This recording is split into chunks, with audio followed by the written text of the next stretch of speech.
Okay, at this time, I'd like to call the September 18th work session to order. Roll call, please.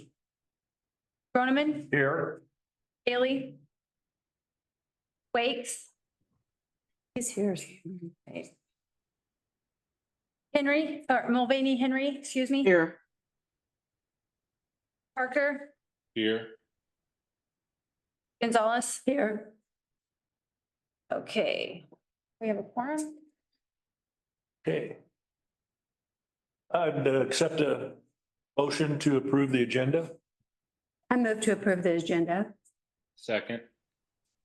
Okay, roll call, please. Groneman,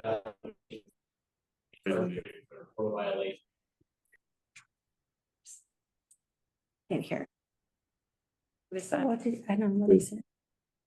Okay, we had a motion and a second on approving the agenda. So I'm going to do a roll call. Groneman, Aye. Haley, Aye. Wakes, Aye. Mulvaney Henry, Aye. Parker, Aye. Gonzalez. Aye. Okay, the motion carries. Okay, this time we'll move into the final IRP overview. Over to Black and Beach, area. Give a presentation, might be available to answer questions. Well, thank you for having us back today. Today we are looking to go through the final 2024 Integrated Resource Plan report. This went out beginning of this month. I hope everyone's had an opportunity to give it a look and formulate some questions, anything you'd like to discuss. This report in this form really is the compilation of all the information that we have presented up to this point. And during our status updates over the summer, we talked about how the model was put together, the inputs to our modeling. Then bit by bit, we gave you updates on the results as we completed them. And so if you would like, we can start kind of at the beginning and just do section by section step through, if that's all right. If you prefer, we could just go at it, general questions, but hearing no preference. It doesn't. You guys have an opinion on how we proceed? I don't care. I don't care either, whatever's. No. Yes. Okay, let's just kind of start at the beginning then. We won't go through sentence by sentence, but Miss anything. Section 1, the introduction and background. This is intended to provide an overview of what an IRP is and what it's intended to do. This report was always intended to be a public document. And so if a member of the public would like to read this and, gain some additional insight into the process or the results, we wanted to provide them with the background that would help get them up to speed if they hadn't been at all of our meetings so far.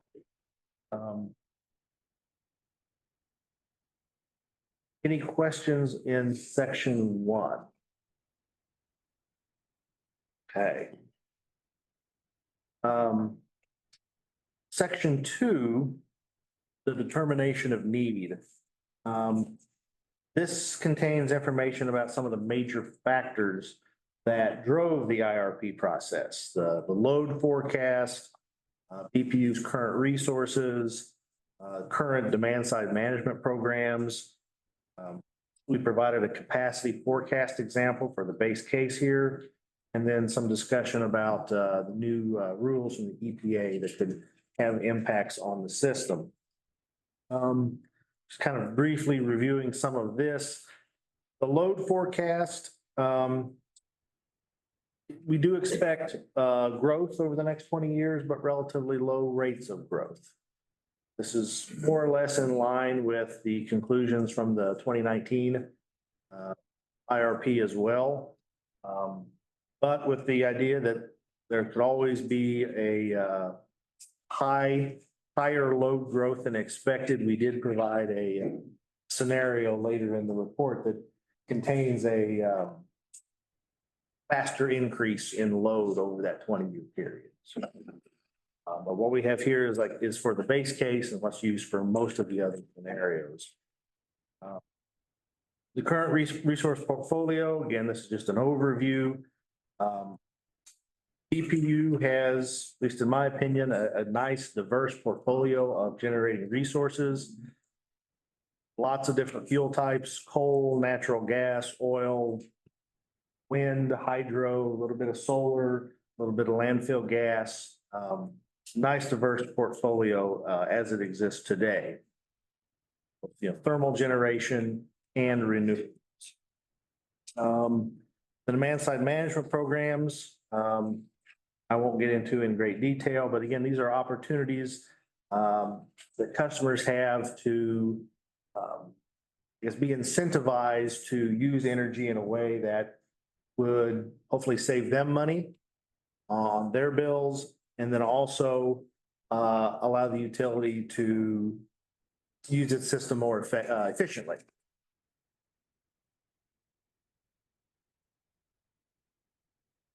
Future resource requirements section, again, that's the firm capacity forecast in table 2-4. I know we've referred to this multiple times this summer, but it's just trying to be an example of showing that there will be changes even in a business as usual case as some resources, some long-term contracts expire, and that there will be eventually a capacity deficit that will have to be addressed. And then the last part of this section is the kind of the discussion about new EPA standards and how that could affect generation throughout the United States, but also, here locally, especially at Nearman Creek 1. Any questions in section 2? Okay. Section 3 is scenario development, and this provides an overview of the 10 different scenarios in the IRP.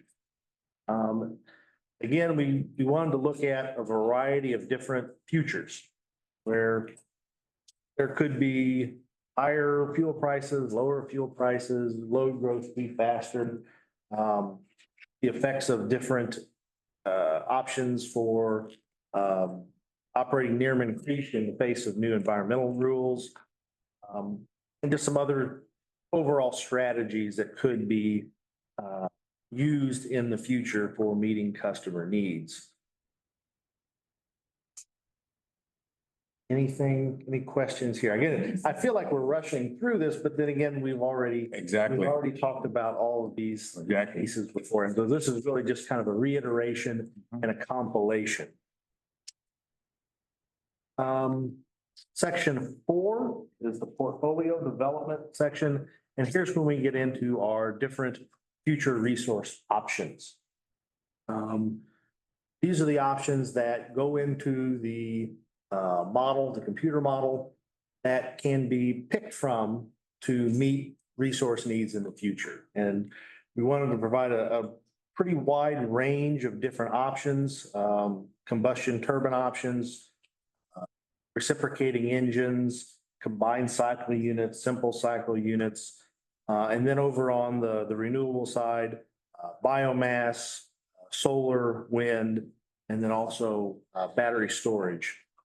Kind of an all of the above sort of selection. Now, there are more, I guess there were technologies that we did exclude, and those were things that really haven't been commercially proven yet, or that we thought would not be appropriate for this area. Geothermal energy, this is not going to be a wealth of geothermal in this area.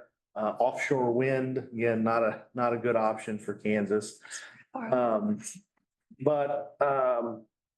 we did pick things that we thought were viable in the market of today. We also talked about purchase capacity. That is a non-generation option where BPU could purchase the right to claim firm capacity from another entity, selling it, kind of a bilateral agreement within the market. Again, this is an option where there's no energy that comes with it, but that instead it's just the firm capacity. And it's kind of more of a flexible option to meet that planning reserve margin need within SPP. Thank you. I just had a quick question. Under the renewable energy and energy storage options, it references SPP perhaps currently limiting the amount of solar generation. Can you provide a little bit more context on that? And is that something we expect to change heading into the future? It's not that SPP has limited the build out, but rather there are limited amounts that have been built so far. Thank you. Yeah, there are no limitations being placed on a solar build out by SPP. Apologies for misreading that. Rose, Yeah, so when you guys were developing or assisting in developing this plan, are you guys privy to our contracts with the various renewable entities with which we contract? Yes, Okay, and you guys are familiar with what our cost is under those contracts, what our revenue is under those contracts? to a degree, yes. So you guys don't have you guys have not been provided the actual numbers? But we have the, per megawatt hour costs and the historical generation. And within the model, we have those costs, the expected generation, and then a set of market prices that are used to calculate revenues. But you don't have BPU specific information? On which aspect? The actual revenue that we generate from, just throwing one out here, just Smoky Hills, as No, compared to our cost? no. That was not a part of the model. Again, we used a set of generated market price forecasts for the future to calculate revenues. This is Gary Williams, I might add. So within the model, those costs are modeled as the dollar per megawatt hour cost that you pay to the developer for the energy that is generated from that facility. So that cost information, my understanding is we do have that in the model. But then on the revenue side, if that energy gets sold into the SPP market, then we have made a forecast of the hourly market prices that we expect that energy will be sold into the SPP market at. So within the model, we have the cost and revenue information associated with each one of the wind facilities. And Is that what you're asking, I guess? sort of. So we've been presented, this information in the past, and, there is an extremely, well, I don't even know, probably today we're at a relatively thin positive margin would be my guess. Bill or Andrew, you could probably speak to that certainly better than I could. I don't think we've seen current numbers in a while on that, but I just wondered if you guys were taking, sort of the traditional, because just to be blunt, we've lost money on utilizing the renewable energy resources we have in the past under the contracts we have. And I know these contracts are, at least some are up for renegotiation, but I didn't know if you guys were basing this on historical revenue. I understand you're predicting some in the future, but I didn't know if you had a look at sort of that negative margin to the razor thin, into the positive we're in today, potentially. So Well, within the model, the current contracts for wind are all assumed to expire at the current contract expiration date. None of them are being renewed.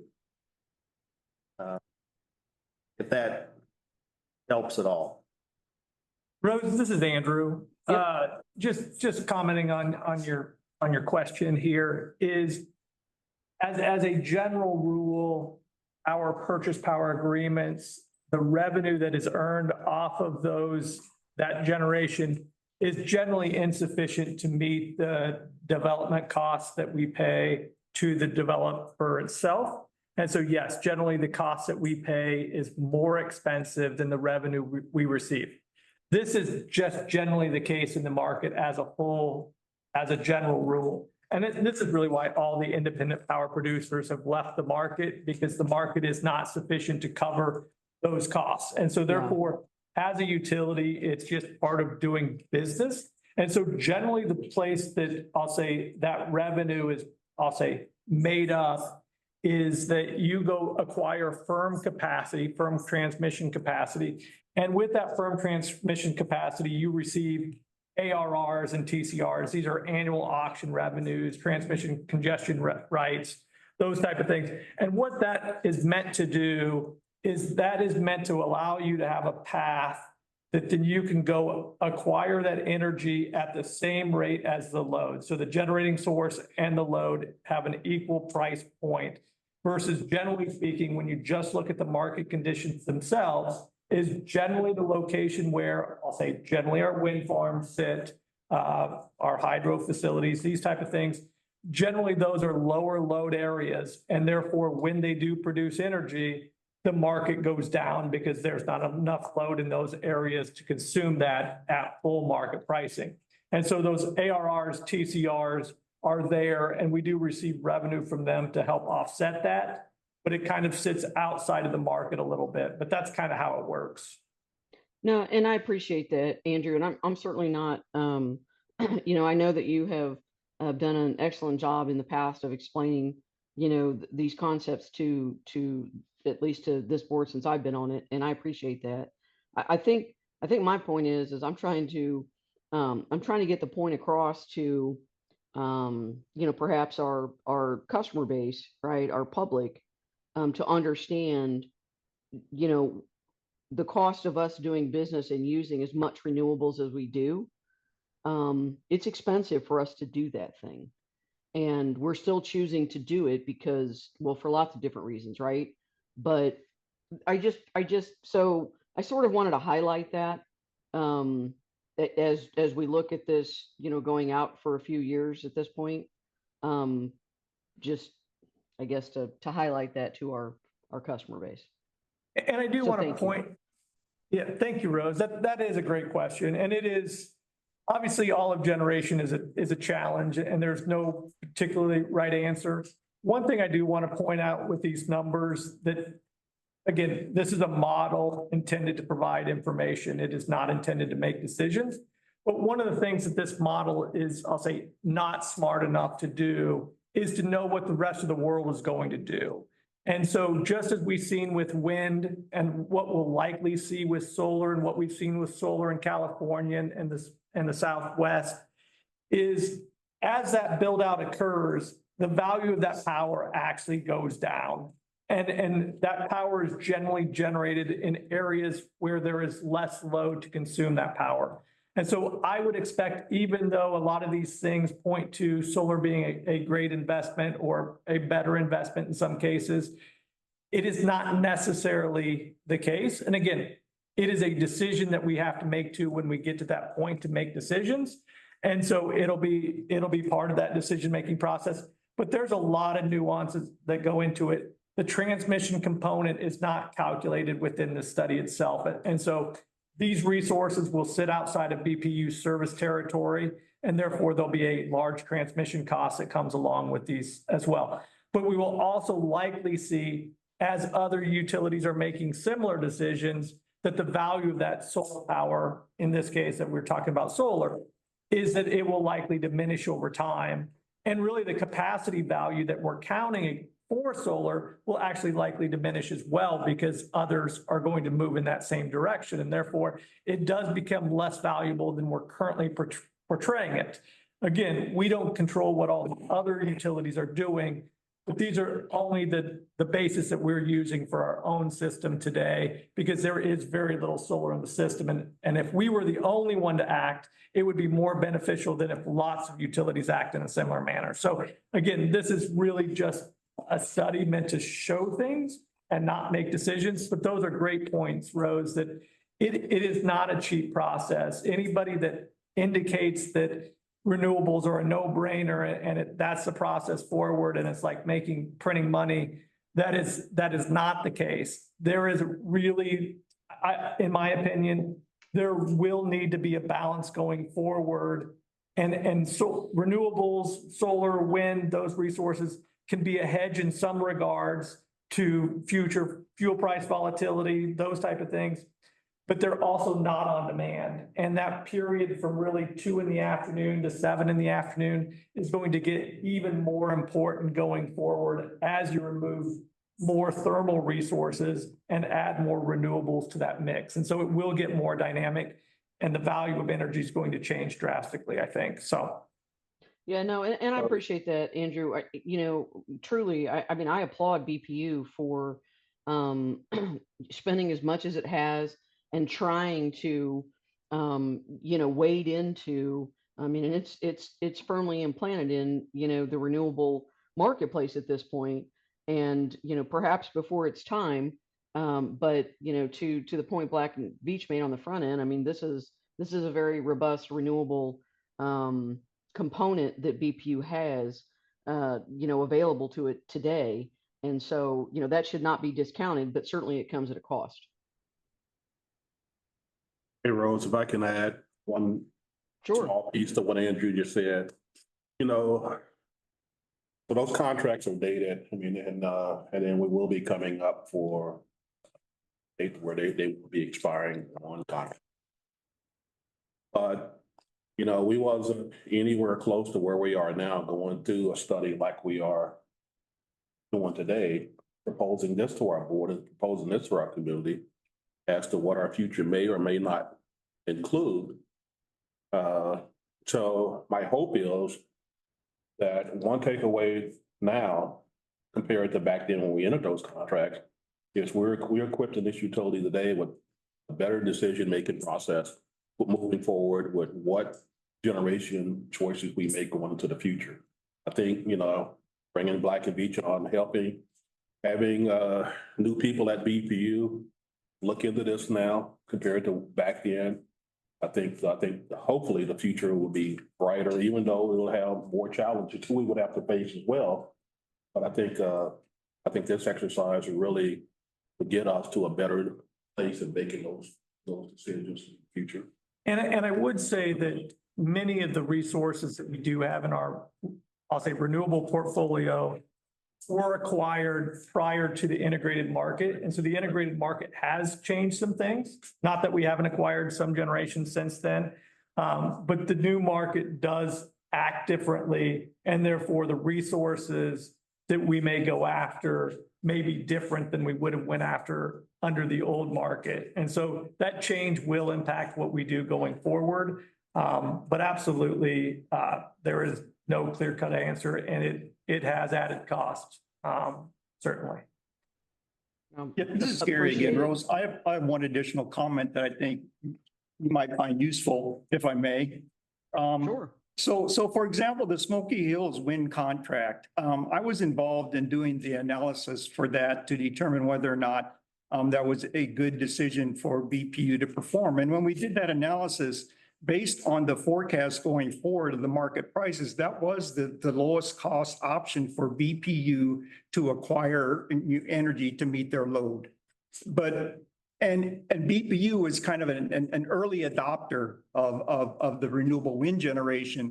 And so as time went on, more and more people looked at that and said, that's a pretty good deal. And so as more and more people built the wind generation, there became a saturation of wind generation in some areas such that the transmission system couldn't support all that. So that then deflated the prices. But based on the forecast at that time, it seemed like a win-win. We get renewable generation and it's lower cost than thermal generation. So that's kind of how things progress, you're making decisions today based on what you think the future is going to be, based on providing your customers the lowest cost energy while also producing renewable energy to clean energy for the environmental benefits. And so, I just thought maybe some that background, because I was aware of it with Smoky Hills, and my understanding is the follow-up contracts, a similar analysis was done, and it was determined based on the forecast then, based on the situation, that was the lowest cost option for BPU with the added bonus of renewable generation. And No, so and- just to belabor this a little bit more, is one thing, as you look at this report, that under some of the scenarios, especially the scenarios that are net zero in this study, is that it includes a great deal of sales, net sales into the marketplace. And so therefore, it's using the forecasted, I'll say, sales of that to, net money. And therefore, the one thing, if you looked at history, is that the value, just like Gary had mentioned, the value of that energy looked really well going forward, but as others acted, the value of that energy got cheaper. And so therefore, that's one of the things that we need to keep in mind as we look at some of the values or costs of some of these scenarios, to say it shows that it may look really good on paper, but it includes a great deal of sales to the market. And so therefore, your risk profile is growing, because you're assuming that you're making all these sales at a certain price point, that price point may not exist once you get to that spot. And so that's a great point, is to say, hey, just because a number looks a certain way today, that is not the number once you get to that date. And so just be cautious of that. So thank you, Rose. No, and I appreciate that. I think the one thing I guess I would add, to my comments in response to the, extremely thorough explanations you guys have given, to my questions is, we always talk about the market being volatile, and, understanding that this document is not a decision-making document, that this is sort of a fluid process. I think I would caution my fellow board members that, maybe a 5-year review of this is not the appropriate time frame to use anymore. And maybe we should be looking at a shorter time frame. And I know, Andrew, you don't want to hear that. Black and Beach may want to hear that, but Andrew, I know you don't want to hear that. But I mean, not certainly on an annual basis, but maybe even a biannual basis to look at some of this stuff, because this stuff changes so rapidly. I think you guys would agree with that. And there may have to be decisions that we may have to react more quickly than we have had in the past, when we have certainly just relied, for many years just on coal, right? And so I that's just one last comment I had to my fellow board members. Yeah, to build on that, Rose, I think once, we have the model put together now, when you first do this or haven't modeled a particular system before, there's time to set up the model, to understand the actual operations of the BPU system on the ground, and to model that appropriately.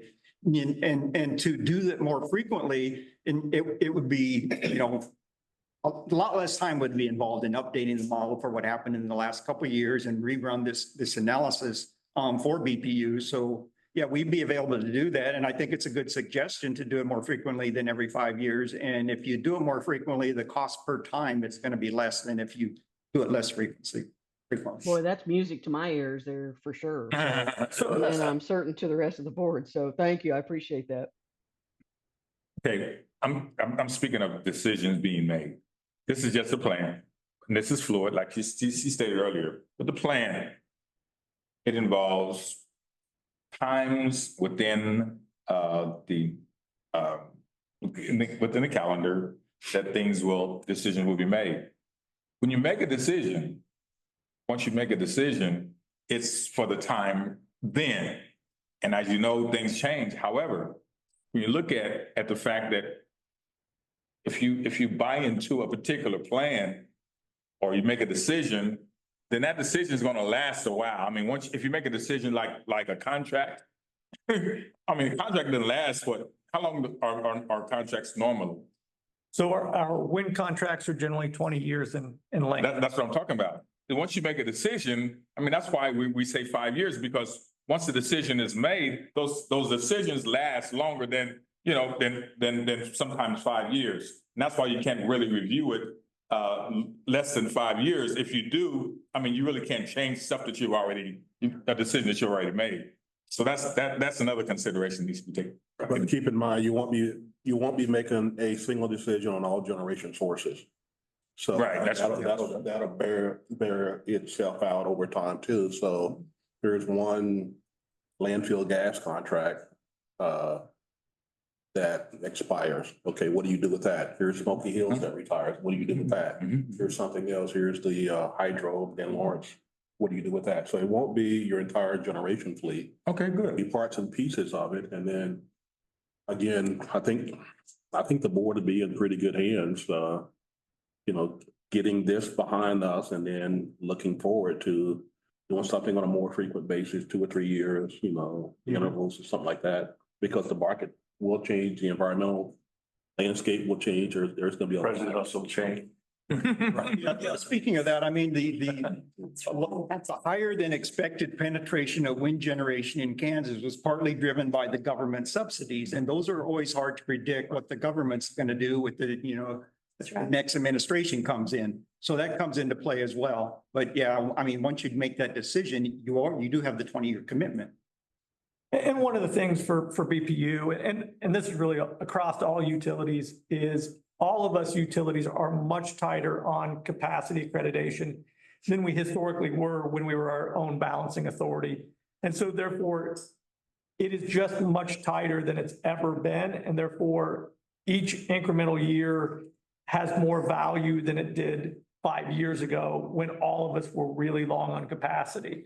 And so we have a changing load. There's a lot of dynamics within the load side itself, whether, you know, those things change. We got a forecast out here that we believe is accurate based off of what we know today. But those can change really easily with, you know, single customer, those type of things. So it can really move one way or the other. And then also, like Bill was saying, is these contracts are rolling off and we're going to start seeing those roll off.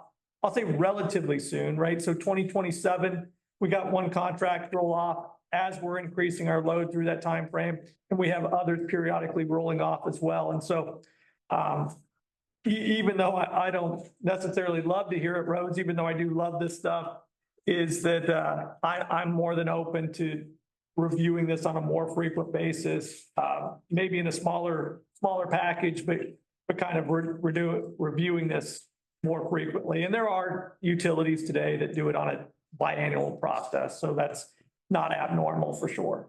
I would say, Andrew, I think you do love this stuff, so.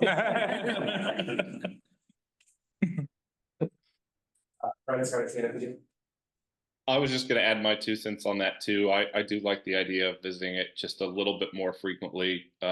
With it every 5 years, you end up with some whole board terms that never experience the IRP process. And then, you know, we're about to hit an entire presidential administration that won't fall within that 5-year process as well. So just throw it in my 2 cents. And even if it's not the full blown experience, I think just being able to revisit it, even if it's not rerunning the model, but just looking at some of the underlying assumptions that maybe Andrew or others would have insights over. Hey, we modeled it with this assumption.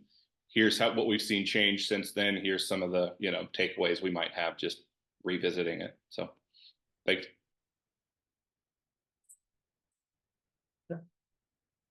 Thank you. All right, great discussion, great discussion. Any other questions before we? Big comments. Section 5 of the report. This contains the capacity expansion planning results for each of the 10 scenarios. We won't, in the interest of time, we won't go through every single one of these. There are a couple things I do want to point out. As we go through the scenario 8, the high reserve requirement sensitivity. Which kind of gets back to a point that was just made about, you know, how quickly things change. when we began the modeling process, the planning reserve margin that we modeled was 15%. In the weeks after we completed modeling, SPP filed notice that they are increasing that to changing their reserve margin requirements to 16% in the summer and 36% in the winter. The way that would affect BPU, the 16% in the summer would be kind of the controlling thing. But again, that's just within the weeks since we completed the modeling. We had a small uptick in that planning reserve requirement from SPP. And so, scenario 8 looks at, a future in which those requirements increase up to 20% over time. So, yeah, it is a dynamic market. And the 15% has only been around since 2023, is that right? Yeah. 2023. So we went from 12% to 15, and now it's up to a seasonal value, but increasing to 16%. I just wanted to point that out. Scenario 9, the net zero case. I know this has gotten already a lot of attention. In the net zero case, there is a very, very large build out of solar, over 1,000 megawatts. And we won't rehash everything that was just discussed. There's a lot of uncertainty and risk with that level of investment in one type of technology. I think one of the great strengths of BPU's current portfolio is its diversity. And, the model didn't have any restrictions, and it would always just pick what it believed to be the cheapest. And so it went all in solar, where again, as decision makers, my recommendation would be that diversity is a strength that should be considered when those decisions are made for new generating resources. Just we've beat that horse to death, I'm afraid. Chuck, so one thing we want to make sure that, because you hear a lot about net zero around the country. Didn't want to go through this exercise without leaving that on the table as one of the variables that are out there too, so that we won't be accused of overlooking that later. So there's not anything that I can think of that we didn't analyze along the way or consider along the way. So yeah, and net zero, there's a difference between a net zero plan, which is again the idea that the total amount of zero carbon generation would be equal to total customer load over the course of a year. So that doesn't preclude the use of coal, oil, gas generation. But that's different from a zero carbon portfolio, which wouldn't allow for those other resources. One of the aspects of a net zero plan is the potential for overbuilding. In this particular instance, the way the model would run with these large solar capacity is it would generate that solar energy during the day. And then at night, it would have to lean more heavily on conventional thermal generation or market purchases, because obviously the solar is not generating at night.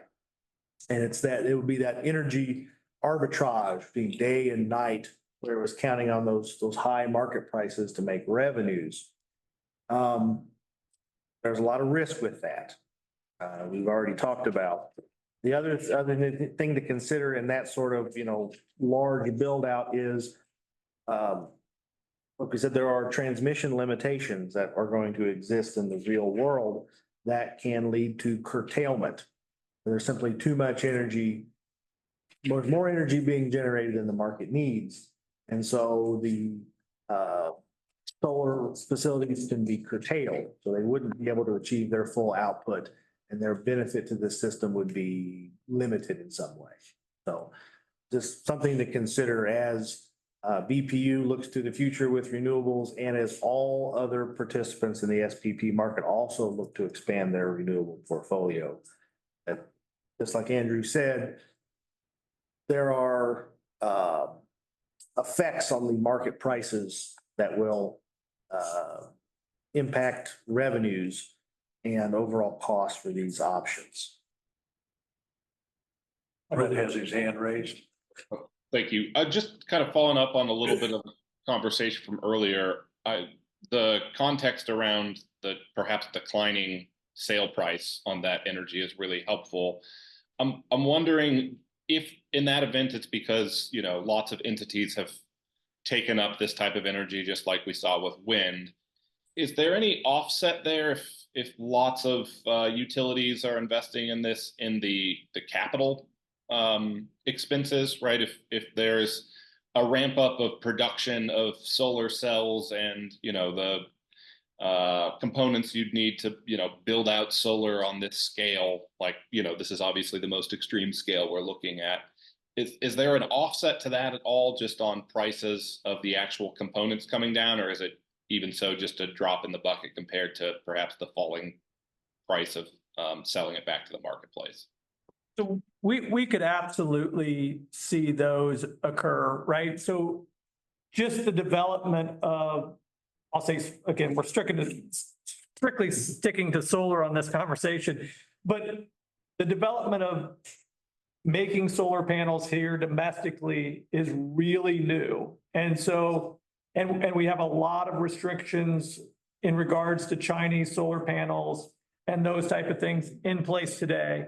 And so there could be a fair amount of movement on the price, even greater than the forecast that we're looking at in this model today. Even though in this model today, we are showing declining prices moving forward, it could be more extreme than what we're showing here because of the improvements in either manufacturing or technology or those type of things, which could alleviate some of that difference in the pricing itself on the market side. So yes, it absolutely could be part of that equation. So it is one side of that equation, and then those market prices are the other side of the equation. And so I think it'll be really interesting, right? Because as those solar panel prices drop, you could also see that impact your load side as well, because consumer adoption would then go up as well, right? We're seeing consumer adoption now, but as it becomes cheaper on the consumer side, you could see much more consumer adoption, which would impact your load side as well. So it does have a lot of impacts, and it definitely could be a factor in that. That's very helpful. The other thing I was curious about, I know one of the, I mean, obviously diversity and the generation is helpful, but it sounds like one of the big concerns is as lots of entities, you know, participate in the solar marketplace, you know, the price going down. Is there, I know we didn't model this specifically, but is it possible to speculate on integrating solar with battery capacity, you know, as we're looking into the 2030s and beyond, and sort of that balancing, you know, when you generate the energy versus when you may need to expend it or provide it? Is it possible to speculate on that impact on the price? And obviously that makes the cost of a plan like this go up, but do we know to what extent that would? Well, I don't know that we know to what extent, but we do have, you know, batteries and solar, which can be paired kind of collectively in this model itself. So it does kind of think through those things. And most of the solar facilities that are online today do have battery storage in connection with that solar. A lot of that was because the way the tax credit worked initially is the only way to get the tax credit on the battery itself was to pair it directly with the solar. That tax credit has now been separated. And so what we've seen now is much more standalone battery instead of pairing directly with solar itself.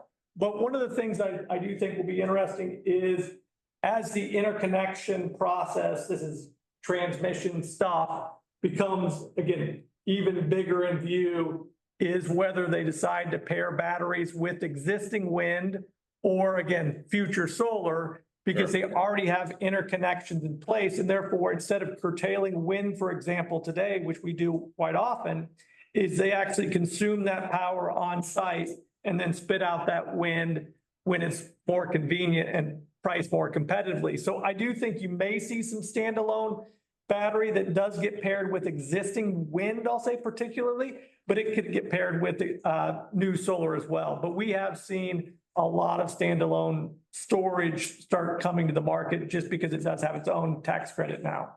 Andrew, am I thinking about this the right way? Tell me if I'm off base here. I know the fear is kind of just like we saw on the wind, right?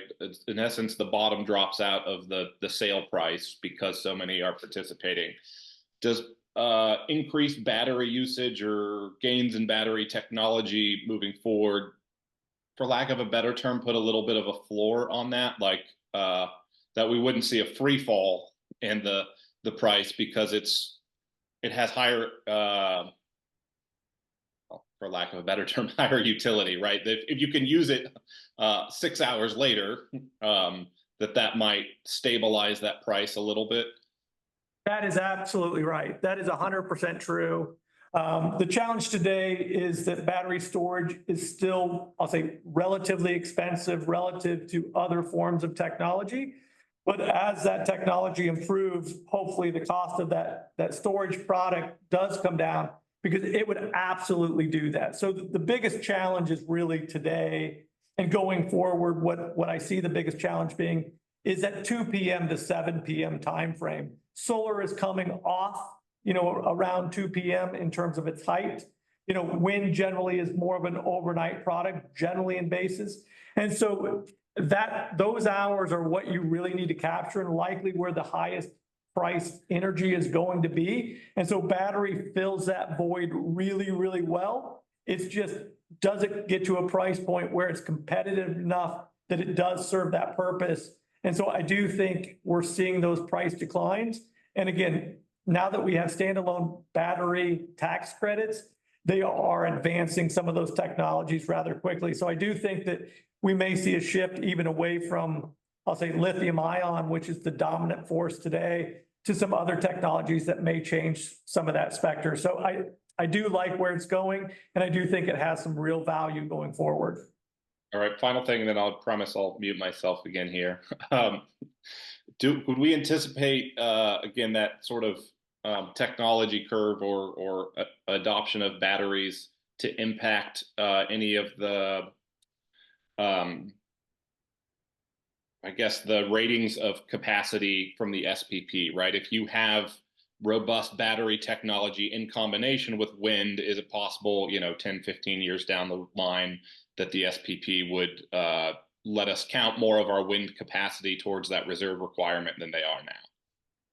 So the way they will do that is not necessarily give you more wind accreditation capacity, but they will give you wind accreditation capacity and they will give you battery accreditation capacity. So they're kind of the same. I mean, essentially you're saying, hey, collectively, is the capacity better? Yes, the capacity gets better because the battery sits there. And again, kind of like the other, I'll say, renewable technologies, is as additional batteries come online, the accreditation is also expected to drop for batteries as well, because again, the more of those in the market, the less value they'd likely have. Sure. But with that said, we're a million miles from that point. But those are all true statements that the accreditation value on batteries will fall as well. But again, as you pair those with the renewable products, the capacity accreditation piece will collectively rise. Yes.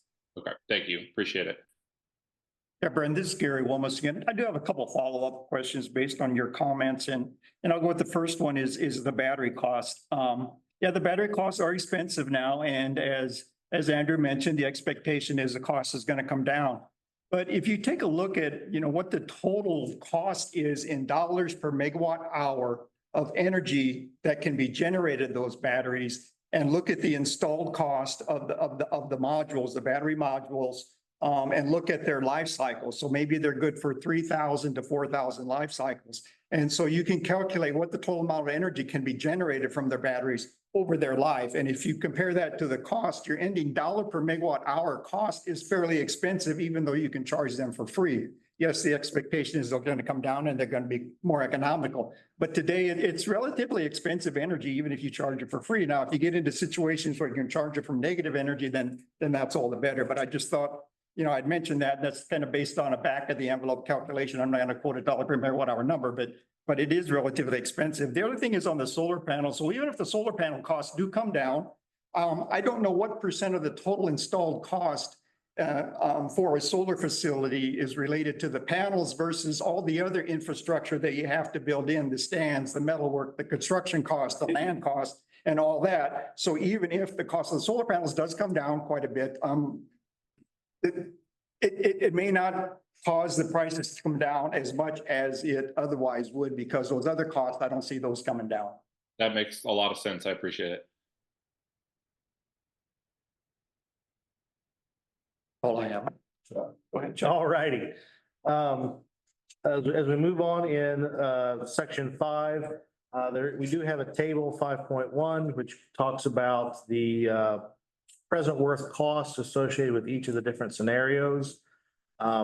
There are limitations with how those were calculated, and we've already discussed at length about some of the additional costs that would be incurred related to transmission, and then the uncertainties around realized prices in the market for revenue. So I do want to, while those values are in that table, they do come with kind of an asterisk by them. Don't get too hung up on those values. Any questions on that section around table 5.1? Okay.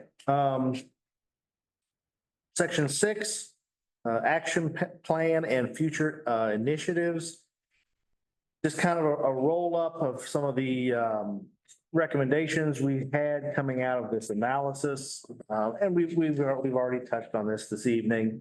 In the near to medium term, BPU is well situated to meet its customers' needs. A lot of the scenarios don't have new resources being added until around 2038. Time between now and then, firm capacity needs are likely to be moderate, low to moderate, and those can be met with purchase capacity or just small additions to the portfolio. But eventually, there will be, these wind contracts and things expiring. And so there will be an opportunity in the future to consider replacing those with something else. But again, the next 5 years, things look relatively straightforward. Certainly, in the near term, while there aren't any critical needs that have been identified, there are certainly opportunities, as things in the market make themselves available to consider. That will just have to be on a project by project basis. I know there is interest, related to the Green Rider program or local community solar that may be able to meet some local needs. What else? The different scenarios we examined don't have a lot of dispatchable generation as part of the future build out. And by dispatchable generation, I mean things like combustion turbines or those sorts of more traditional power plants. Dispatchable energy resources will continue to be valuable in the future. That 2 o'clock to 7 o'clock period that Andrew was discussing is, solar power in the future, as it becomes a larger part of SPP, as that power generation drops as the sun sets, the ability to inject power to make up for that, just like what we're seeing in California, in those evening hours, having the ability to dispatch power when renewables are offline is valuable, and I believe will continue to be valuable, perhaps more so than it is now. The other piece again is Nearman Creek 1. Nearman Creek 1 is a relatively large facility, an important resource for BPU today. It will not be around forever. And, long-term planning on its future, especially with the uncertainty of the environmental laws, environmental rules that have been put in place is certainly something that needs to be considered. And I know if there are to be modifications considered, co-firing of natural gas that would reduce its carbon emissions. That would have to be done in the relatively near term. If that is something that wants to be pursued, all the prep work, because I believe under those rules, there's a 2030 deadline for having that in place. 2030 is not as far away as it used to be. We talked about carbon sequestration as an option for Nearman Creek 1. Our conclusion there, it's probably not a good candidate for carbon capture. Very capital intensive, and it may be a better option to seek alternate generation source if that came down to be the other option. Probably a new resource would better serve BPU and its customers.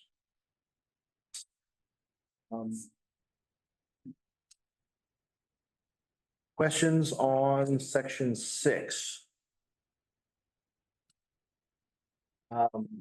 Quickly, looking at kind of the rest of the report, we won't go into this in detail. Section 7 is just kind of a reference of acronyms. Section 8, I know everyone wanted to go into great detail on the regression analyses that were part of the load forecast. Yeah, we wanted to.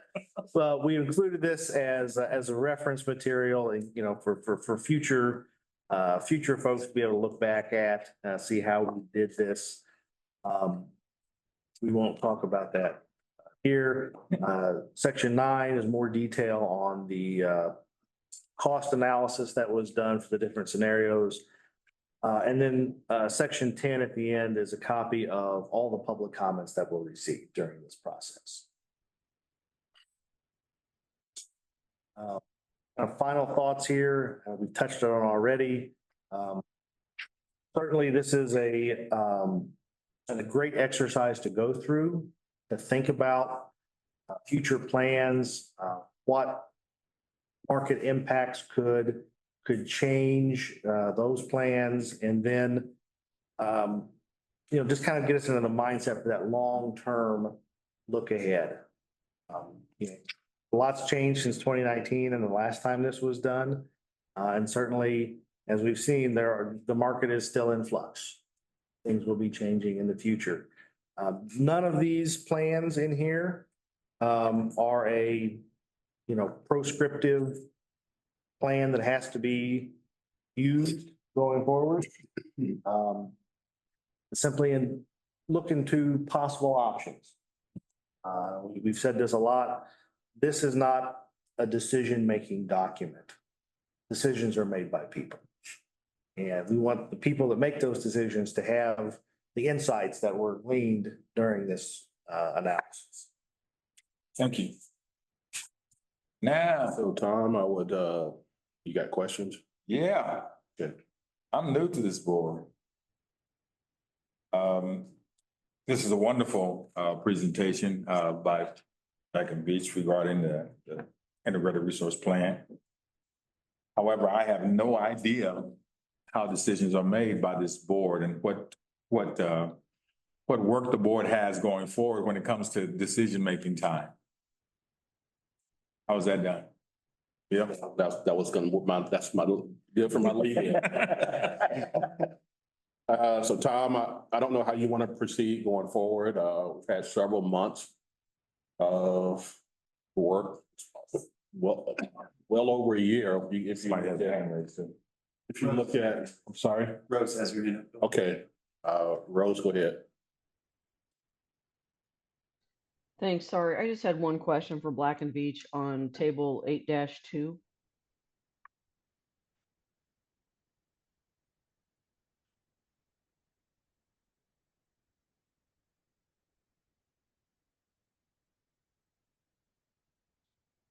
on the second line down there, the total commercial electric customers, so commercial customers were not used in the final forecast. Can you guys speak to that?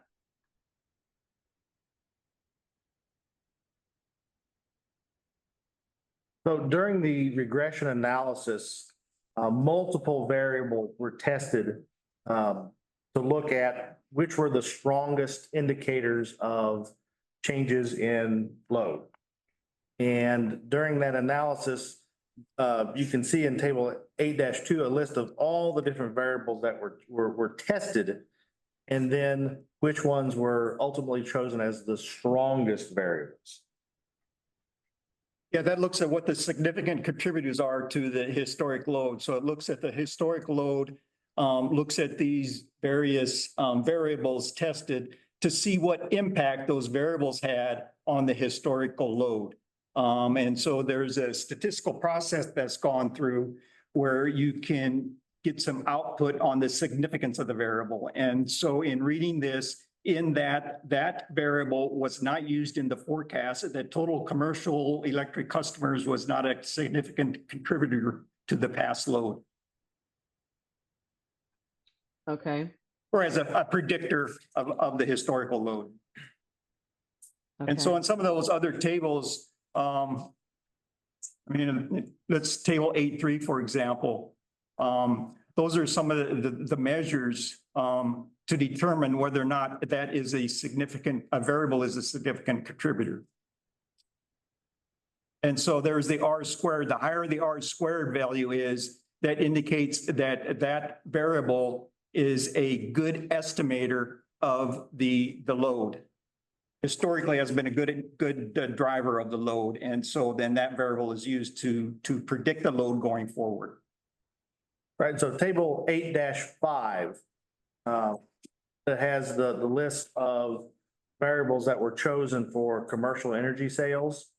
Had the COVID year variable, total employment, GDP by county, and cooling degree days.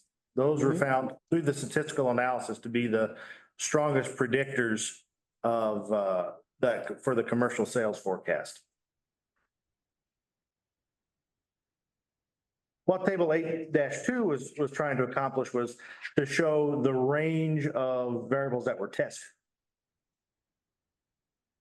And so the corollary is that when you do the GDP per capita of Wyandotte County, which was not used, I'm back in table 8-2.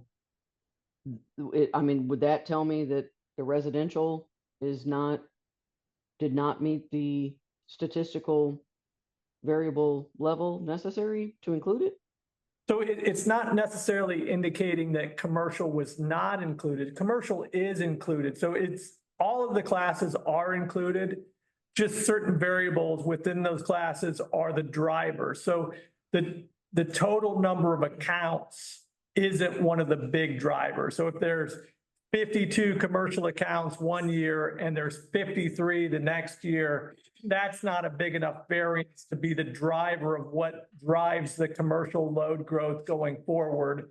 It's those other variables that are driving that commercial load growth going forward. So commercial is included. It's just not the total number of commercial electric customers that is the driver of that variable. And so commercial, industrial, residential, all are included in that forecast on the load side.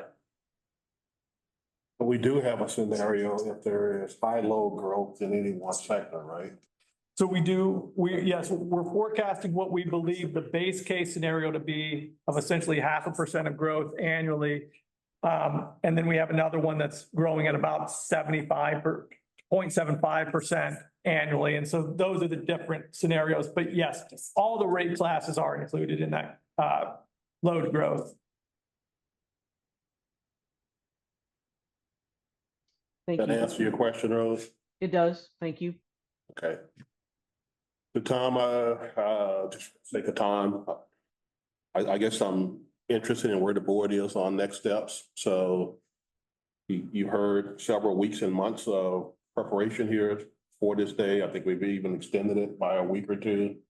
We've got, public comments as part of your documents too. I guess I just want to know what the next board meeting needs to include, and then how do we get to the next step? What is the next step? The next step is really a resolution, right? So we're asking for a Yes. resolution for you to approve that we've done the work that it satisfies your requirements. It doesn't mean we have to stop talking about it. We can talk about it every month if you want to. But it means that we've satisfied that effort that we've given to you. And so that's really what we're looking for, whether that's next meeting, whatever that may be for you guys to say that we satisfactorily met your expectations of what we deliver. So. Okay. So I guess, is the board ready to approve and move forward with ongoing, I just want to make sure I wrap that up. Yeah. With all conversations well past your approval, and then Brett and Rose, you both have your hands raised. Well, I was just gonna say, the last time we talked about it, I think we agreed by consensus to, now that we have sort of the final picture, to allow some time for public comment with that, all the scenarios run this final report. I guess my suggestion was gonna be, we're middle of September now. If the middle of October meeting, we had that public comment, and then we could knock out the resolution first meeting in November. If that's where the board is, I mean, that's what we're looking for. I'm good with that. Rose, That's reasonable to me, for sure. okay. Can I be heard? Sure. We can hear you, yes. Okay, great. That's fine with me too, especially in light of some of the discussions that we had that, Stevie raised. The criterion being, some of us are still new to this process and just want to make sure that we're moving forward with great understanding on balance. So I guess if it's then that we approve it instead of now, I think that's beneficial. Thanks. Mary, did you have something? No, I was gonna say, I thought we had comment earlier. So is Brett wanting more comment is that what you're asking for, Brett? Sorry, I thought last time we did well, I can't remember if it was a work session on this, but last time we discussed it, what I had suggested was we had some public comments, but there was only a little bit of the information available to the public at that point. We had run half the scenarios, not the rest of them, and then we didn't have kind of the final. We got a great presentation tonight with lots of information on it, and I know some of the feedback had been people wanted to digest that and then give any comments. It sounds like the majority is ready for that, so. So Bill, then to answer your question, let's middle of October, we'll bring a resolution to the board, the first meeting in November.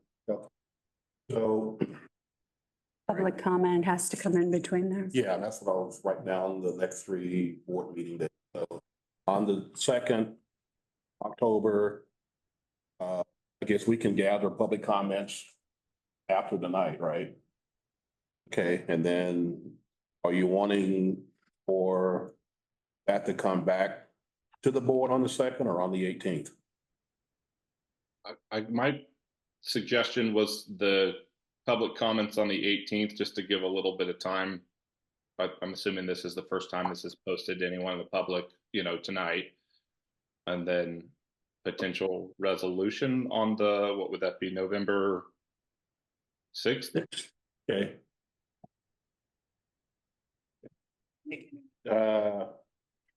Okay, and I've got that, Brad. I guess I'm just looking for if the board has any other ideas that they are considering, we're just trying to make sure we get to that resolution date. I know Andrew's also receiving inquiries from WAPA, wanting to know where we are, and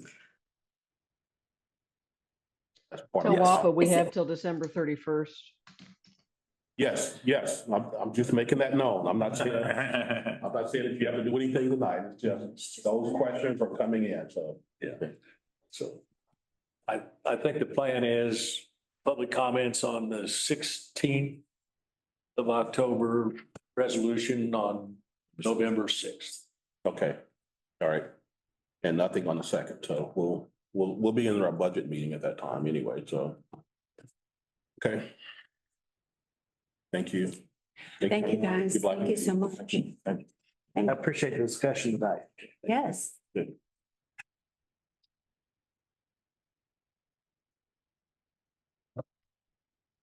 Especially the part about you coming back and help them. Thank you. Next on the agenda is continuation of our customer service policy review. Referring to the document you guys want to work in? Fine. So which version of the document you guys want to work? That's Rose and that's people on their committee. So some more new faces, huh? All right, Rose, do you want to take the lead on this? I think I want to know who the people are in the room. Sorry. Yeah, I was gonna ask if staff could introduce themselves, so that staff who's not been around the policy committee meetings. I'm sorry for board members that not been around, sorry. Tamara Millsap. Mark Kozlowski. Gabriella Freeman. Okay, Gabrielle. You good, Stevie? Great now. Okay. Okay, so, do you guys have, Rob, do you have the fee schedule that I sent Yeah. earlier to Bill and that all?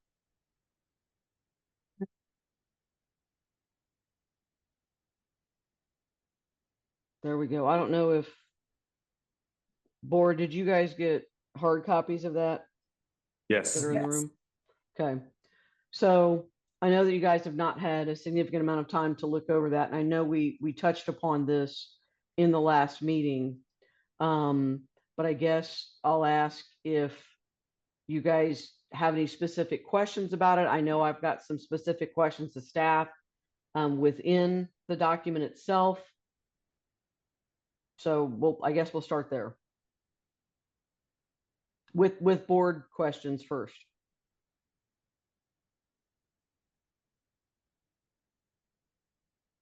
Barry, do you have any questions? I don't. I'm- David, do you have any questions? Not right now, Tom. Thanks.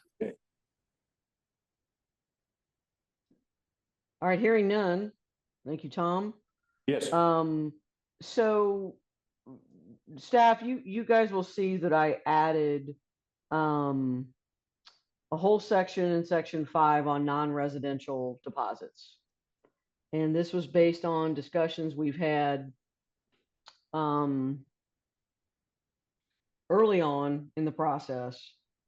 And I want to make sure that I captured those delineations of customer, I guess, segment within non-residential, within the non-residential class, and captured the actual deposit amounts accurately. So if you guys could, I don't know if you guys had an opportunity to review it. So if you guys want to take some time to review it and give us some feedback on that, that would be helpful. Rose, this is Lori. B and C, that's how we get to the non-residential deposit. So those are accurately identified there. The only one I wasn't sure of was A, and I don't know if that would occurred by this meeting or if I missed hearing what that entailed exactly. So I'm not sure what vacant property meant. And Lori, I took that from my notes on this document. And those notes were from early February of this year, February 7th. Okay. And so what I had is that the lowest deposit for a non-residential account would be $250. And I think staff probably gave us an example of what that was. So if that's not accurate, then certainly let's correct it. I just didn't know. I didn't know what the 200 is 250 based on risk level? And is that sort of done the same way that the third party vendor does it for the residential, or do you guys do non-residential customers differently? Well, and let me, now that I know the time period, whatever, let me go back and see what notes I had back in February or whatever to see if I made better notes on myself. Hey, Rose, this is Gabi. I think I recall, normally the scenario we do that in is say it's a commercial space and it has a landlord and he's trying to rent it to a tenant. So while it's in his lane, he's not going to be conducting business there. He's just has the building available so they can view it to rent. So we normally charge them a $250 deposit. Oh, thank you. I needed some. Okay. So then we think that would be like a vacant landlord property. Is that fair to call it that? A vacant landlord commercial property, non-residential, yeah. Oh, right. Sorry. Mhm.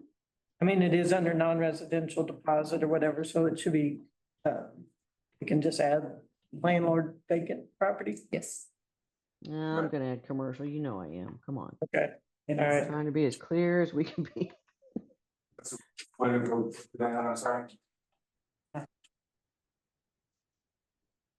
Taking landlord commercial. Vacant landlord commercial property, Rob.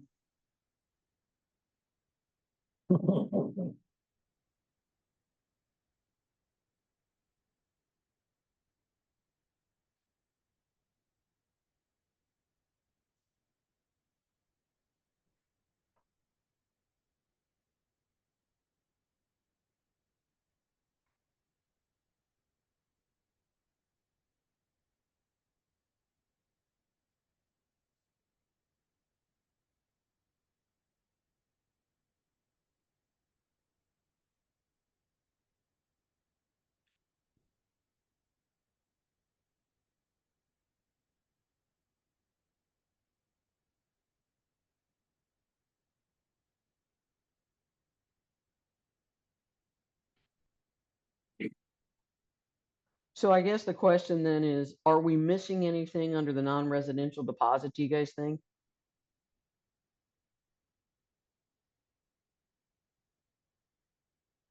I don't feel like we are.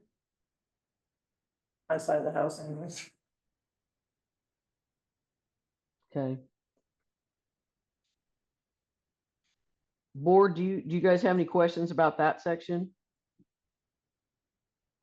I have none. I don't have any. I just need an example. Gabi gave it to me. I'm okay. Thank you. I'm fine. I'm good. I'm good. Awesome. Thank you all. And you guys will see on this document, I know we talked about this last time, 2A is no credit risk / no credit history. That is a zero deposit up in the residential section.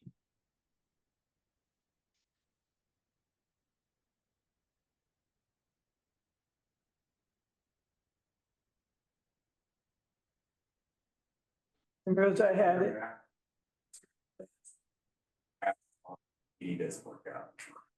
Yeah, under B, it looks, I think water should be 125. Because we got rid of the sewer.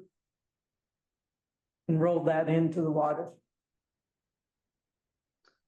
So 2B should be 125. Is that what you're saying? For water, yes.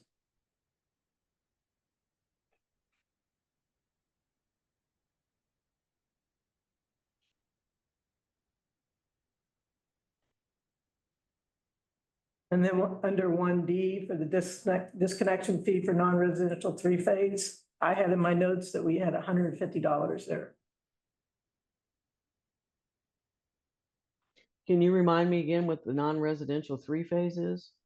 Where we have to roll it based on, So the meter don't, those are three-phase meters where they don't have a disconnect switch. And we can't disconnect it remotely. They'll have to actually roll trucks out to disconnect the service. Okay, so if I'm a BPU customer, do I know what three-phase means, or does it make more sense to say where it cannot be disconnected remotely? You know, I would say, Because essentially we've got to roll a truck, right? Yeah. yeah, But we also roll a truck if there's a if there's, problem. if there's with a the water system. too. So for all water disconnects and for three-phase power, if you have a three-phase power, I think I would, this is just me, I would assume that our customers would know what that is. Yeah. Okay, because, I mean, you're not talking about residential customers at that point, unless you're getting into some of the old electric heating from way back when, that they had a separate meter for that. And that may have required a higher voltage for those old units, but I don't know how many of those are still left in our system.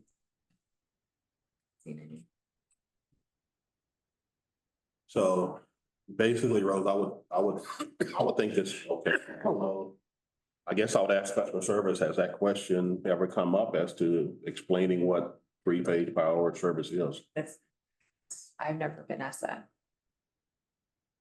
And it might come from my area more. Right, well, so are you aware of? No, and I mean, you know, they're communicating more with the non-residential customers, whatever, to where, For the larger commercial and industrial, right? yeah. She's got a lot of commercial, Small commercial. small small commercial, commercial. right, but they would, It some wouldn't be three-phase though, would they?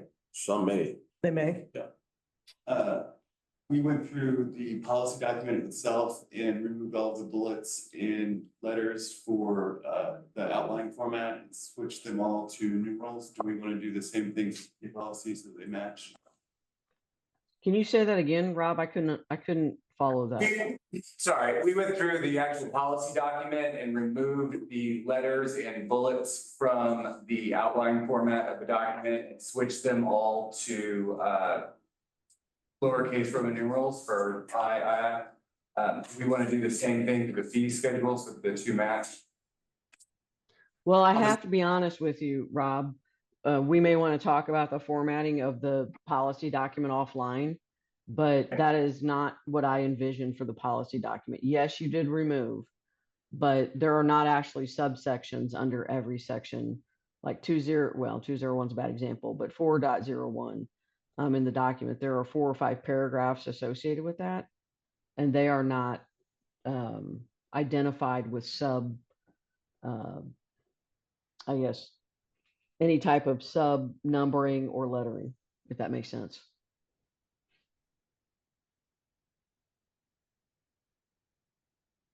Again, we can talk about it offline.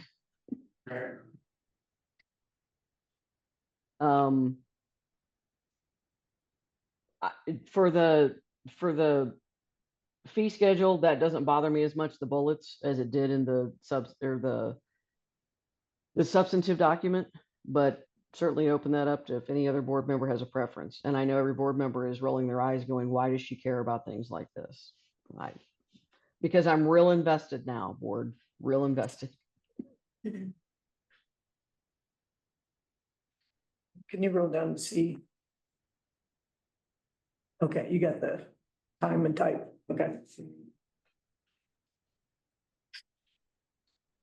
Okay, so the one question I had for the for staff in here on paragraph 3 or section 3, do we still need the residential other if that was just intending to refer to a contractor, or are there other categories of residential other?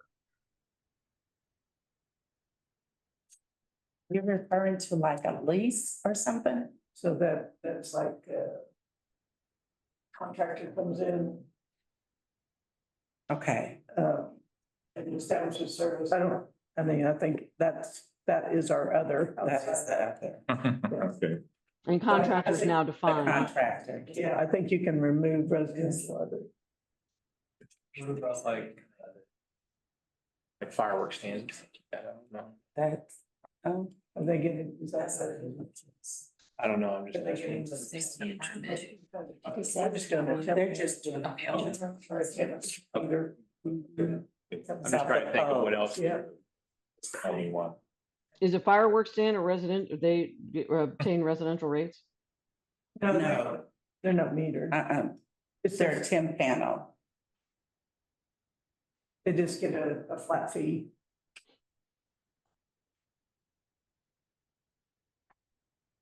And the other residential temp planners for contractors are included in here too, right? So if I'm building a house or a builder's building a house, it would be a temp planner. What about the cases where a homeowner builds their own? You still need temp panel. They have to have they have to have a panel. Aren't they still their own contractor? They're a contractor until they become a resident. I say they can be, and they're normally listed as the owner. And let me start.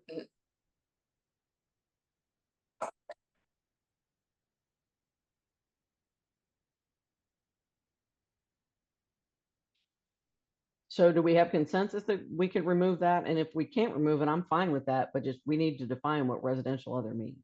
I'm sorry, Rose, I already struck it when they said that we could remove it. They had subsequent discussion, Rob, so I was waiting in my draft. But didn't we just talk about homeowner, maybe an owner, not a contractor? Why, if they're building their own home, why wouldn't they be their own contractor? I mean, if they're going over and getting a building permit, aren't they their own contractor? You take the deposit, you charge them. Well, that's the case. They come through engineering. I guess I'm trying to think of what processes do we change behind this in our system, and what are we calling that? And what do we have to go back and clean up if we're gonna change the terminology here? I was to say, just to speak to, or answer Lori's question, if they are a new construction, that does go through engineering. So I don't know if they do charge any deposits to the customer. I know we'll see the temp panel fees, Come through. then, come through, and then if they, and that's it. And then once we sign up for service, and they're, Then they become, yes.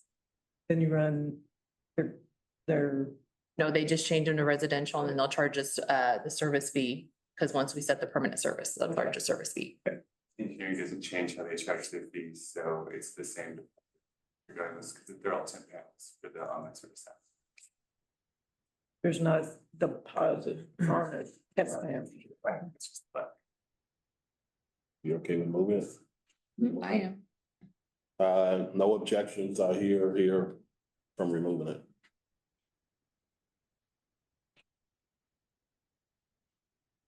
Awesome, thanks.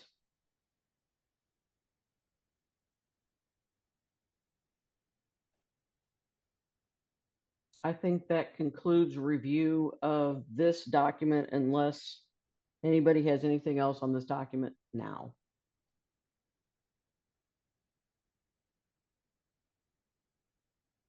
All right. So Rob, if you could go to the other document you had displayed previous to that one, I guess the policy document itself.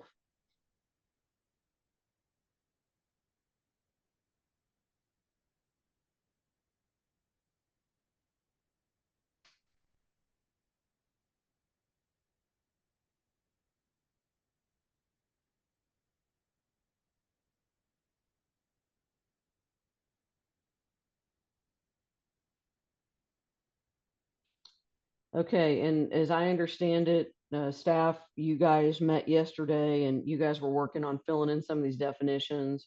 I was doing the same thing simultaneously.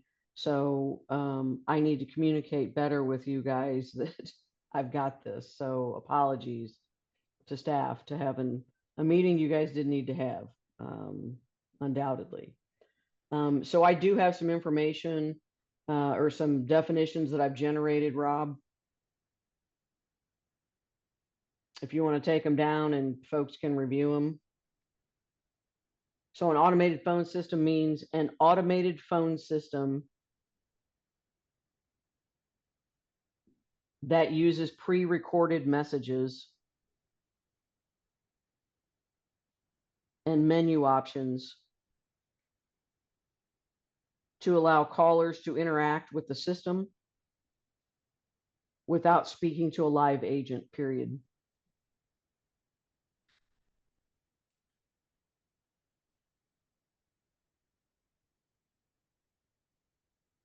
Any thoughts or input on that from staff or the board? Sounds good to me. Sense. I'm good. I'm I think good. it's a step in the right direction. It definitely is better. It's getting close to where we need to be. Especially if it's interactive, we'll have to see how interactive it proves to be and beneficial it does. You know, telephone is an access or telephone access or interactive is a positive improvement. You're using the defined phrase in the definition. I would say that you could get away with a system that uses pre-recorded messages and view options.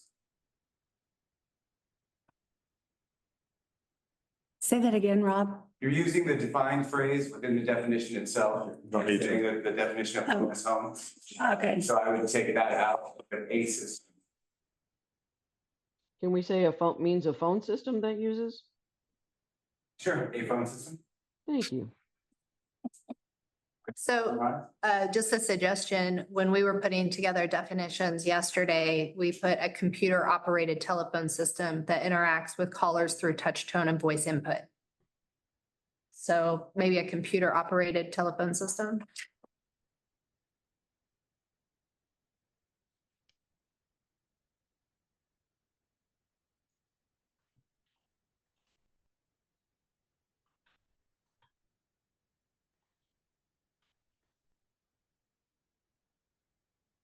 Like it.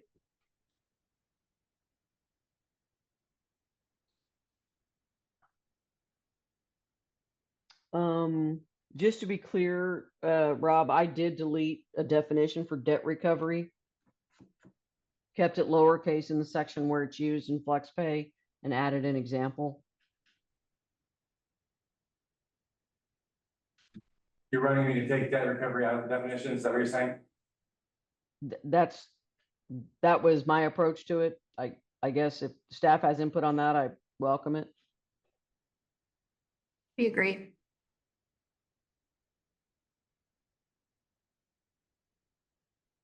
Okay. Designated account holder. And I literally took this from the verbiage in the section where it's first used, and it means the person who signs up for KC BPU service.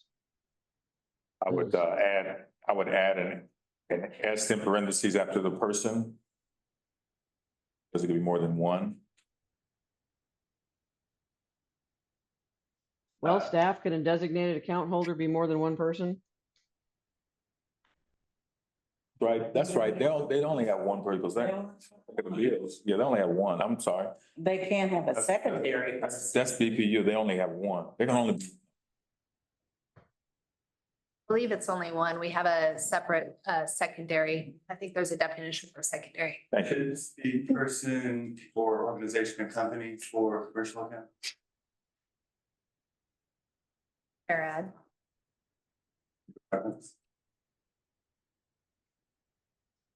Sure.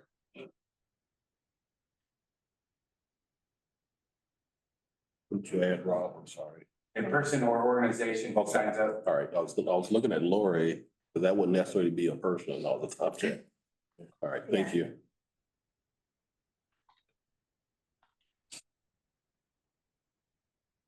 Okay. Due date means the date indicated on a KC BPU invoice by which the charges, capital C, are due, period.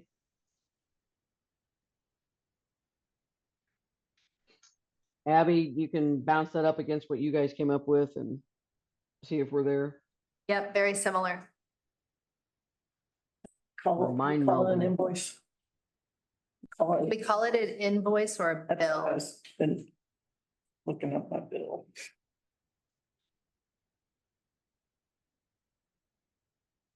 Is it invoice? Oh, we say bill. Due or expected to be paid. Yeah, so the definition we had was the deadline on which payment is expected or required. Okay.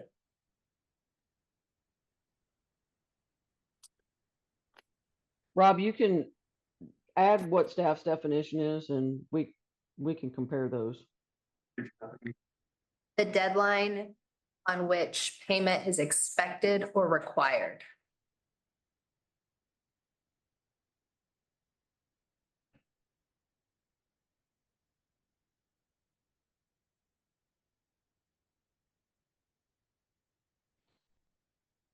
I think dates higher than deadlines, just.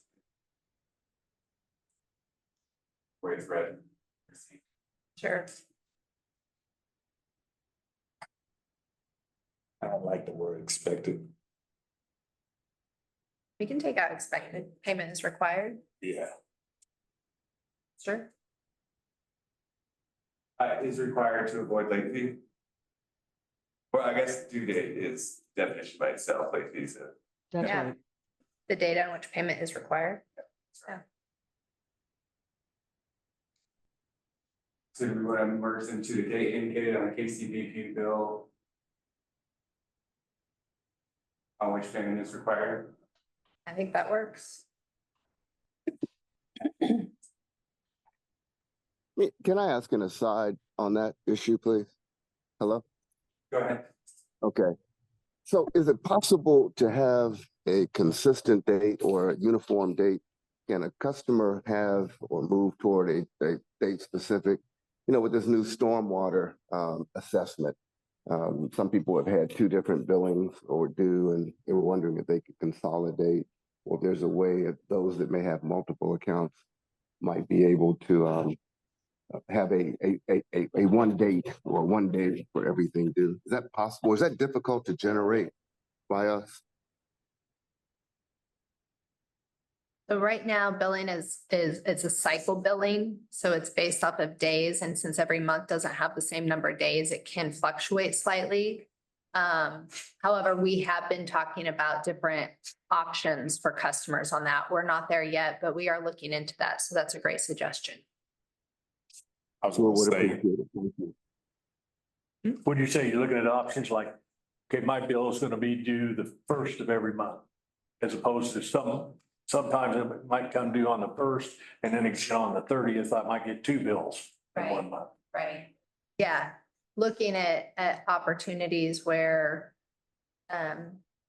perhaps we can narrow that window and different things. There's a lot that goes into that because of cycle billing and changes that would have to be made. So like I said, early stages of discussing that, because I know that can be a pain point for some people. It is a pain point for some people.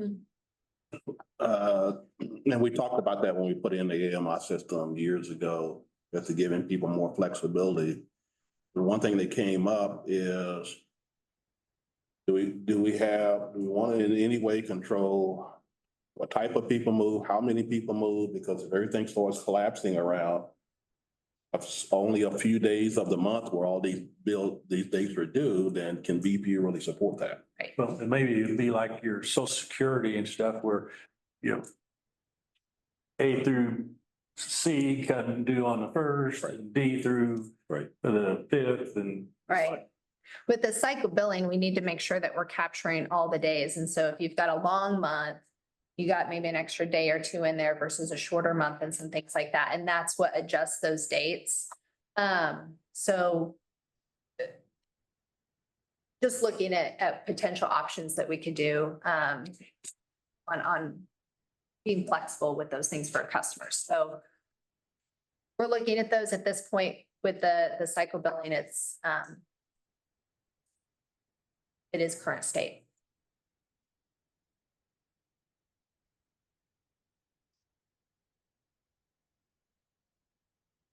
Hey, thank you. Thank you for the suggestion. I was gonna say for charges, in which payment for charges is required. And it's probably fine like it is, no?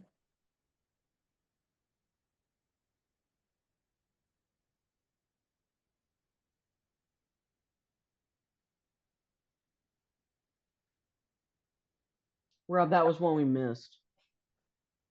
It needed to be defined and we hadn't done it yet.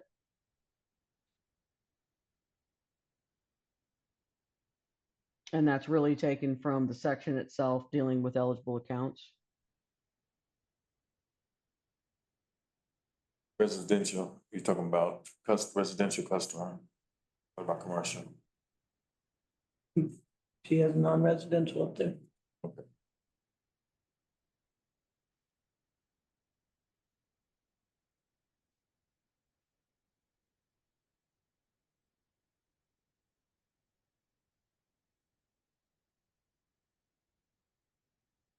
Does that definition work for folks?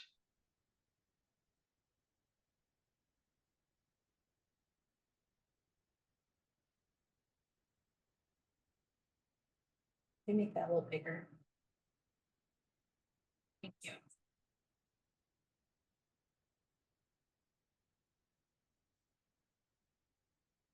The eligible account means when a residential customer has paid 22 out of 24 payments on time, or a non-residential customer has paid 34 out of 36 payments on time. Each such time period shall be evaluated as a rolling basis. The customer's deposit has been paid in full, the applicable account shall qualify as an eligible.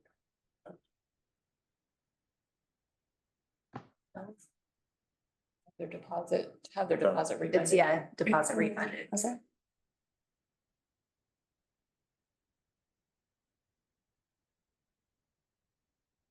We good there? Yep. I am. Yes. Okay, Nodding heads around the room. thank you. I can't see the tiny heads. Service initiation fee, I think is what that brings us to.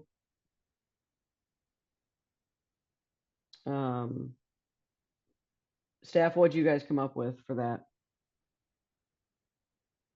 We just had a one-time fee paid to start service with KCBPU.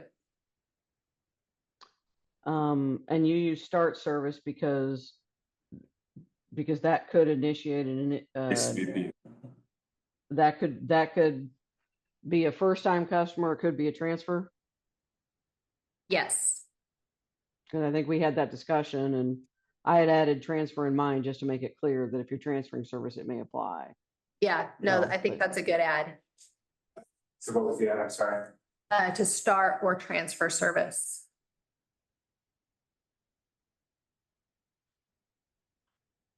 I want uniform in KCBPU.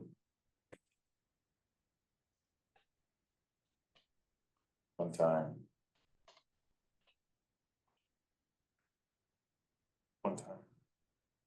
One time is together.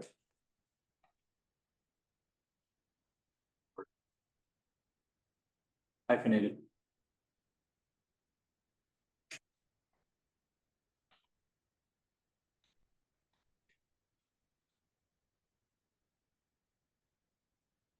Summer months. That doesn't need to be defined because we struck it in the actual paragraph.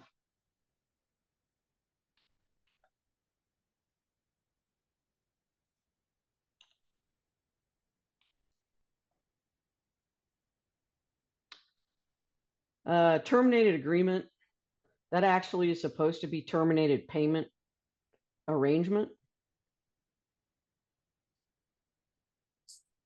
Okay, terminated payment arrangement. Right.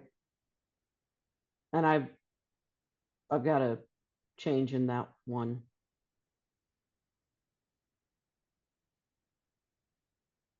So I've got means a payment arrangement that is terminated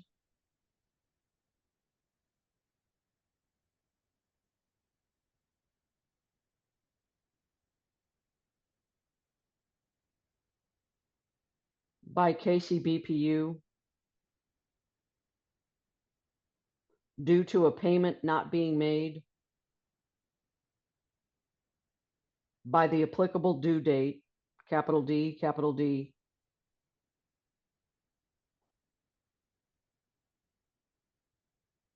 or for a returned item, capital R, capital I, on an account. Partial payment. I'm sorry? What about some partial payments? Can you expand? So Okay, enough. if they don't pay enough, if they don't pay their full payment, but they do make a payment, would we still terminate their agreement? I believe the answer is yes. So you can say due to the full payment not being made. Thank you.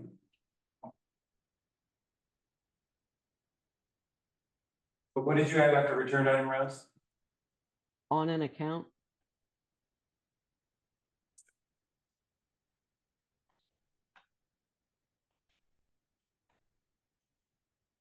Want to change item to payment?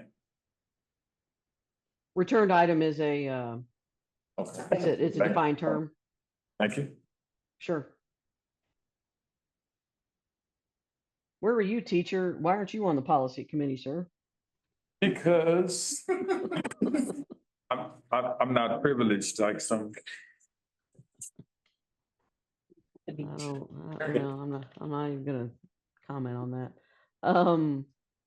Okay, so there are other sections in this agreement that have modifications to them based on different topics we discussed this last go around, and some modifications that did not make it through to this draft from our last draft in July that I'm working through. So I will not belabor our time with this today. I know we don't have very much time left for this session. And I know that everyone is hoping that we're to the point where can we go, and get a consensus to take this to the full board to approve. It is not ready. So that's where we are with that. But a couple of topics that I want to bring up to the board, and David touched on it last session we had, and this is based on some customer activity over the weekend. The timing could not be more ripe to address it here, and that is for an outstanding debt that a customer has. The current policy is if a customer owes if BPU believes that a customer owes an outstanding debt back to the beginning of time, they cannot initiate service with BPU without paying off that debt. And the situation we ran into with a customer who reached out to just a subset of board members, in addition to customer service, late Friday afternoon, was a bill going back to 2008. And, the customer had, some responsive information for that. And ultimately, customer service was able to work through that. So thank you guys for that and assisting that customer. But it brings up the question, 2008, is that too far back? And I know we have not talked about this as a policy committee yet, but we may as well talk about it at the full board at this point. And, my belief is that 2008 is too far back. And in this particular case with this customer, BPU was actually unable to provide evidence that this customer initiated service with BPU and/or could not provide evidence that anything other than, look, we've got this person with outstanding debt associated with BPU back at this period of time. And I understand why BPU couldn't furnish that information, because I would expect BPU to have a document retention policy that is much shorter than that. I don't know that, but that's my guess. So somebody else can speak to that. But so I open it up to the board for its thoughts on the backstop we put on an outstanding debt for a customer who's applying for service.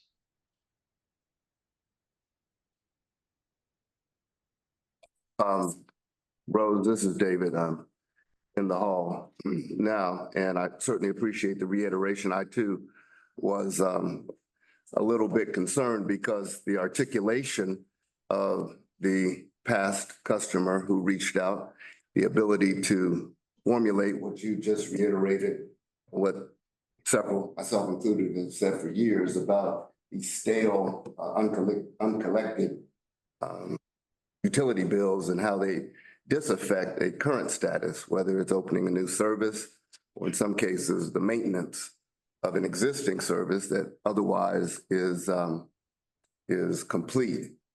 Certainly haunts me.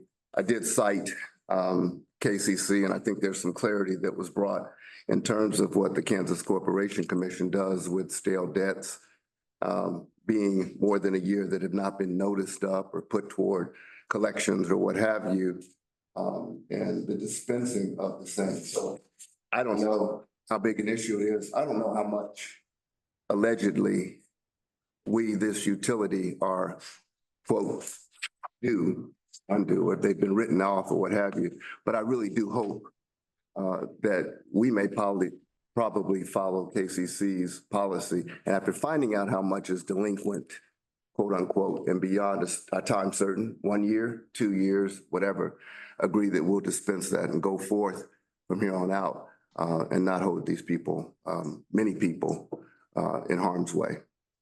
Did I hear you say it would depend on an amount?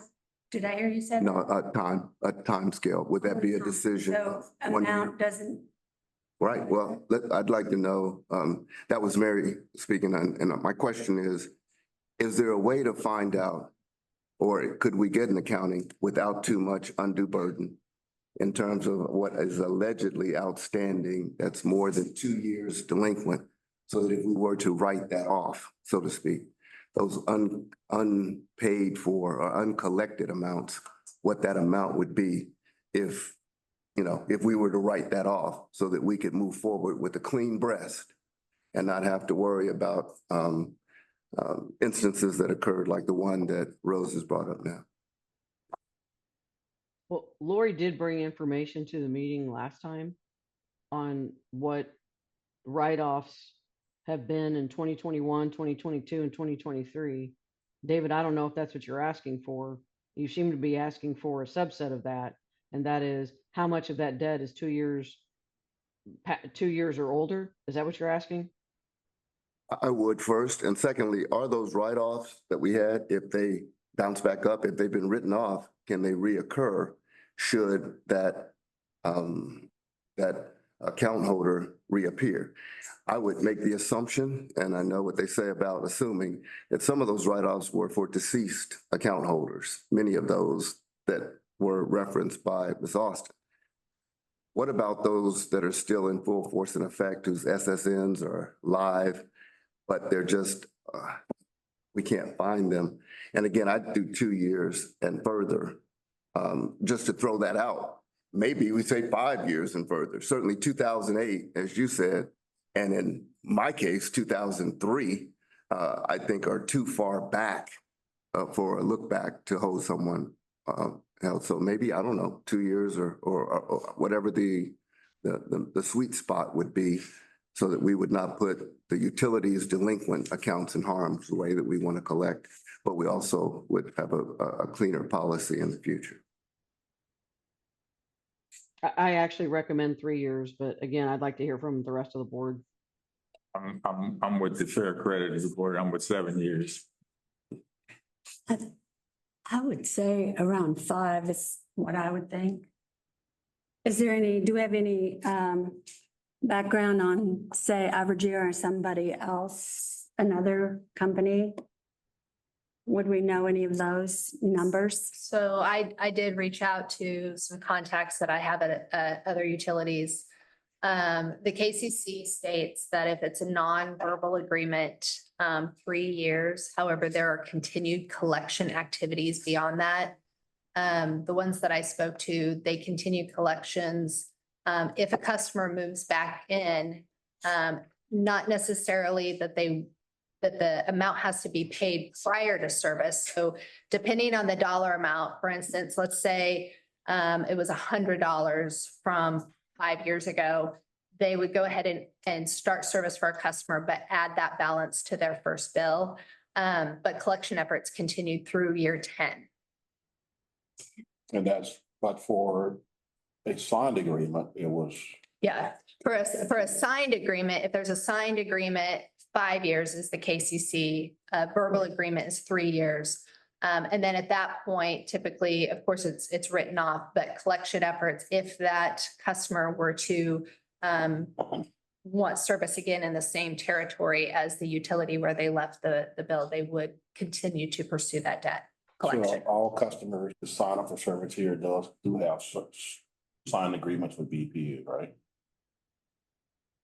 Yeah, what's the difference between a signed and an oral agreement? Do we have How do you argue an oral agreement? How do residential customers have signed agreements with BPU? Every time you order service. Isn't that part of the application process? Yeah. Well, you're not signing it. It's just not a contract between, if anything, if at best it's a month-to-month contract. I don't know. I don't know who, Casey, Wendy, I don't know who's with us. I know it's not Angie, so. Angie's It in. is Angie now. Oh, okay. Now we got Angie. Go ahead, Angie. I'm sorry, I didn't follow the question though. What's the signed agreement? What's the signed Residential agreement? customers, do they have signed agreements with BPU?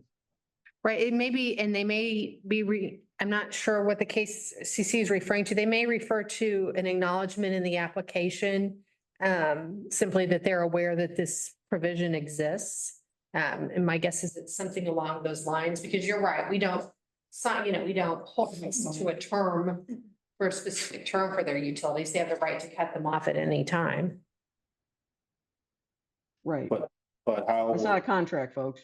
I get that, but I'm just trying to make the distinction between Rose, and you had the KCC standards that this shows up in too, so that you presented at the beginning of the board policy meetings. So within that, I mean, this is where we're taking the language from. And I don't know if there is definition between a signed agreement and a non-signed. Based on what KCC expectations are, or what other utilities are doing. And it sounds like they're very similar in that they don't do active collections after the time, but they still will if what we do is after you move back into the service territory, then you're still responsible for that debt. Yeah, so typically other utilities will send that debt to a third-party collection agency for them to collect. And whatever piece or percentage of it at that point. However, if the customer moves back into the service territory and wants service, they can recall that debt from the collection agency and put that balance on the new customer's account. Okay. Like I said, but what they're doing is they're not saying you have to pay it depending on the balance. If it's a small balance, they don't make them pay it prior to connecting service. They would go ahead and put that on their bill. Okay, I'm going to interrupt at this time. We've got about 3 minutes before we're due to start our next meeting. So I'd ask that we give this some thought and then we bring it up the next time we discuss the policies. And Yeah, I'd ask, excuse me. Mr. President, I would ask that we continue this discussion until we get through the customer service policies. Hopefully we'll have a red line document to present to the full board at the next work session. Well, not hopefully, we will, but I've got to match some things up from prior documents. But one of the other issues is, well, I'll bring it up. I'll send it to Bill and Angela and I'll ask them to send it to the full board. And it's the amount of time we have between the due date and the disconnect date, which currently is 75 days, and whether or not we want to shorten that period. There's a little bit of an error. It's the bill date, Not the due date. not the due Okay, date. so bill date and disconnect date is 75 days. Bill date and disconnect 75 Right. days, yes. Okay, all right. And again, I'll put that in an email to Okay. Angela and Bill, and they can send it, you guys can send it to the full board, but I just want to get that issue out there as well, Mr. President. So there's no more committee meetings between now and then. We're full board at this point. Okay, all right. Okay. This time I'd entertain a motion to adjourn. Wait, I so move. Haley, second. Okay, been moved and seconded. Roll call, please. Roll call, Groneman, Aye. Haley. Aye. Wakes. Aye. Mulvaney Henry. Aye. Parker. Aye. Gonzalez. Aye. That motion carries. This meeting is adjourned.